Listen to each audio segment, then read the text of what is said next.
masih syak lagi. Di dalam Quran tuh ada in, ada yang seperti sab'in, ada yang seperti stesen. Sebenarnya mana satu yang betul? Ihdinas siratal mustaqim, siratal ladzina an'amta 'alaihim ghairil maghdubi 'alaihim waladdallin. Jadi di situ musta'in, ihdinas siratal mustaqim. Iyyaka na'budu wa iyyaka nasta'in. Nasta'in yang betul. Dia remang-remang antara nasta'in, antara tis'in dengan sabi'in. Sabi'in artinya 70, tis'in artinya 90. Jadi pada waktu dia baca katanya, karena tak pasti yang mana satu yang betul, maka ambil angka yang lebih banyak. Anda baca tis'in sebab itu 90 lebih banyak daripada 70. Iyyaka na'budu wa iyyaka tis'in. Macam juga penghujung waladdallin. Yang betul dad bertasydid waladdall. Ada tasydid di situ kalau waladdallin kurang satu huruf. Huruf Fatihah 155 kurang satu huruf saja, Fatihahnya tidak sah, sembahyangnya menjadi batil. Oke, kita sudah selesai kepada amin. Lepas baca Fatihah, kalau imam senyap dulu, senyap, tarik nafas, jangan disambung. Akhwat, pada waktu kita jadi imam, maka jangan langsung bersambung. Waladdallin, amin. Maka pada masa kita senyap sejenak itulah bagi peluang kepada makmum di belakang untuk baca Fatihah, supaya pada masa kita baca surah makmum dengar. Makmum boleh memperhatikan dan juga mengikuti dengan penuh tadabbur. Ini tak waladdallin, amin, bismillahirrahmanirrahim, idza jaa nas. Nah, itu tak pernah belajar fikih, tidak pernah belajar hadis-hadis secara detail. Tak mesti kita belajar sepanjang waktu, tapi pernahlah dengan kita belajar tentang kaifiat sembahyang dengan pedoman sallu kama raaitumuni usalli, alhamdulillah. Tapi kalau kita seorang, itu kita tapi tunggu siapa? Seorang aja. Tak ada makmum di belakang. Yang cerita senyap lepas waladdallin tadi itu, kalau ada makmum kita bagikan peluang kepada makmum untuk membaca Fatihah sampai habis, baru kita membaca surah. Perhatikan, tadi surah di masjid negeri salah. Nabi kita baca surah, imam, ini tanggung jawab nih, tanggung jawab. Imam tuh di depan. Kalau imamnya kurang bagaimana keadaan makmum di belakang? Kita diberikan amanah, takkan dengan kita tidak bertanggung jawab dengan amanah kita. Allahu Akbar. Ikuti surah yang Nabi kita baca supaya pahalanya lebih banyak, lebih berkesan, mewarnai kehidupan kita. Baca surah rakaat pertama lebih panjang daripada rakaat yang kedua dan secara berurutan. Maksudnya kalau rakaat pertama baca bismillahirrahmanirrahim wadduha walaili idza saja dan seterusnya Allahu Akbar. Nanti rakaat kedua lepas wadduha alam nashrah, baca alam nashrah. Jangan melompat. Rakaat pertama baca wadduha, rakaat kedua qul huwallahu ahad. Si alam nasrah itu sudah siap siaga, dah berpakaian lawat cantik dah. Tahu ternyata dibaca. Jadi kata alam nasrah, kenapa kulhu yang dibaca? Jauh lompat ke ipah itu. Nih, lepas masjid USG sampingnya atau Damansara sampingnya itulah Subang. Jangan langsung daripada sini ke Sepang. Sama saja dengan seseorang yang melompat-lompat dengan kendaraannya. Nah, dengan bacaan kena tertib, ikut bacaan baginda Nabi supaya kita mendapatkan pahala yang lebih banyak dan juga supaya ibadah kita akan berkesan, memberikan keuntungan, faedah seperti yang disebutkan di dalam ayat inna sholata tanha 'anil fahsya'i wal munkar. Jadi surah.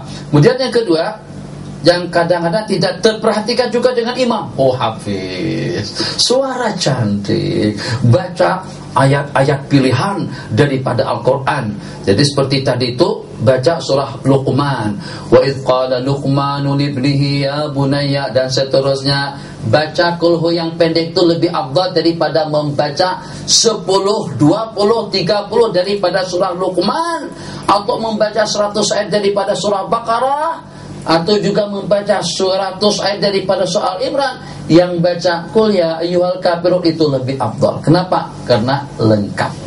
Yang walaupun rumah itu kecil tapi ada perabot, ada air, ada elektrik, ada katil, ada tilam, ada bantal, daripada istana besar mahal sekali, tapi istana tak ada tandas, tak ada air, tak ada elektrik. Macam tu yang membaca sekeras-sekeras daripada surah, lebih afdal membaca surah yang pendek tapi sempurna daripada surah yang panjang yang walaupun banyak ayat bacanya. Itu diperhatikan. Lepas selesai baca surah, baru kita beranjak kepada rukun yang berikutnya. Tadi kita sudah meminta ihdinas siratal mustaqim, didukung oleh semua makmum. Amin. Biasanya orang yang meminta-minta tuh akan menundukkan kepalanya. Miskin, tolong Tuan Syekh, tolong Pak Haji, mudah-mudahan Pak Haji dapat berkat, mudah-mudahan Pak Haji panjang umur, mudah-mudahan dapat melaksanakan haji umrah tiap tahun, mudah-mudahan Tuan Haji kawin lagi, ya Allah ya Rahman Rahimin. Dia menunduk-nunduk macam tu. Mudah-mudahan Haji dapat pilihan atau pendamping hidup yang setia, mendapatkan pendamping hidup yang soleh dan saleha untuk muslimin kita. Jadi orang yang meminta itu tak ada, bagi aku, tak ada sombong macam tu, mesti bagi. Nah, jadi seolah-olahnya semacam tu. Seketika selepas kita berdoa dalam Fatihah tadi itu dengan amin, kita menundukkan kepala kita. Allahu Akbar. Ya Allah, ni dengan kehinaanku ya Allah, dengan penuh tadallul, dengan penuh khasyuk, aku tundukkan kepalaku kerana aku mengingat keagungan dan kebesaranmu ya Allah. Seakan-akan seperti itu maknanya, tundukkan kepala.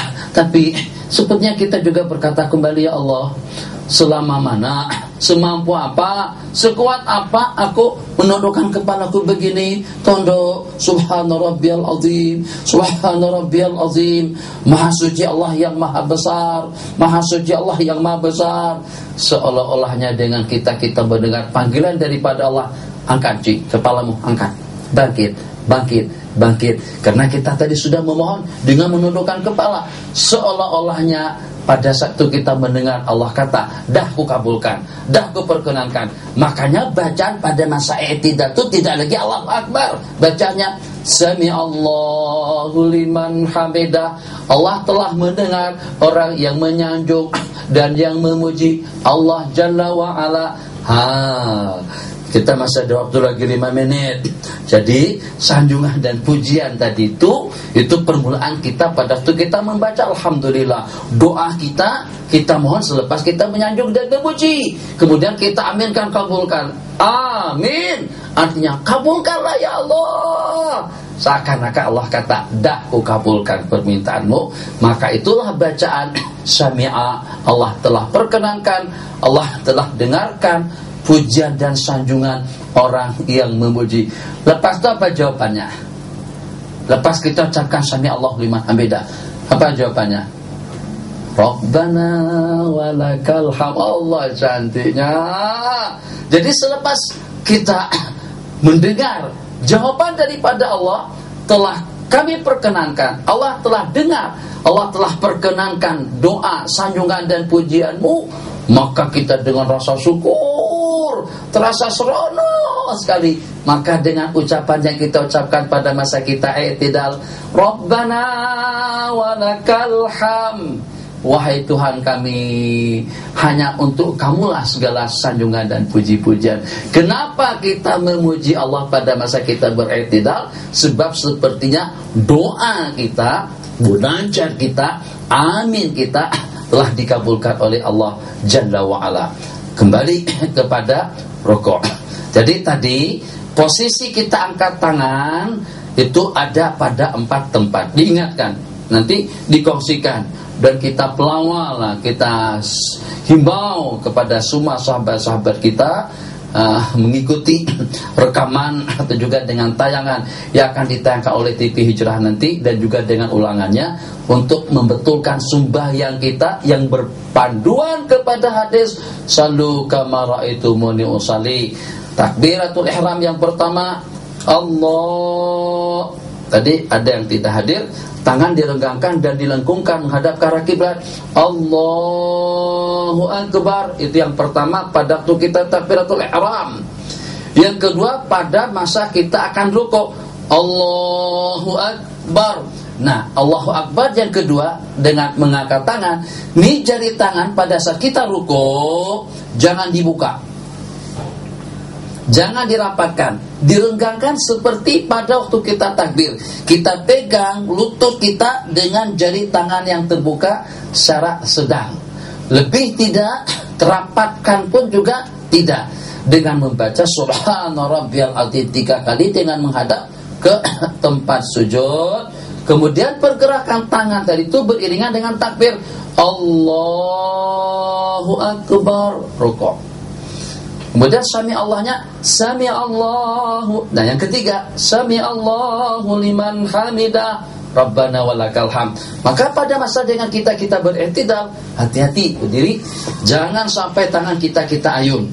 Sebab pergerakan kita pada saat itu pergerakan yang harus disertai dengan tumakninah. Rukuk Allahu Akbar, lihat tangan kita, jari tangan direnggangkan. Mata kita ke tempat sujud. Subhana Rabbiyal Azim 3 kali. Sami'al. Jadi sami'a kepala bergerak. Jangan Sami'allahu liman hamidah. Itu salah. Kenapa? Sebab tidak beriringan. Pada masa kita bangkit, Sami'allahu liman hamidah, diam. Jangan diayun. Jangan digerakkan. Sambil digerakkan, sambil rubah posisi, gerakan kaki, Allahu Akbar sujud. Itu berarti tidak bertumakninah pada masa beriktidal. Macam juga sebelumnya Allahu Akbar pun juga dengan gerak yang sama dan juga dengan mulut yang mengiringinya. Kemudian kita rukuk, iktidal, Sami Allahu liman hamidah, tangan jangan digerakkan. Dan itu tempat yang ketiga. Dan tempat yang terakhir kita mengangkat tangan masa kita bangkit daripada sujud, masa kita bangkit daripada tasyahud yang pertama. Itu ulasan ringkas dan insyaallah mudah untuk pedoman sembahyang salu kama raaitumuni usalli. Kita sudah berada di penghujung daripada episode kita. Insyaallah nanti pada pertemuan yang akan datang akan kita teruskan dengan tata cara kita pada waktu kita sujud dan juga duduk antara dua sujud. Sujud yang kedua yang nanti akan kita akhiri dengan lantunan tasyahud dan juga dengan salam ke kanan dan ke kiri. Hadza wabillahi taufik. Wa sallallahu ala sayyidina Muhammad wa ala alihi wa sahbihi wa sallam.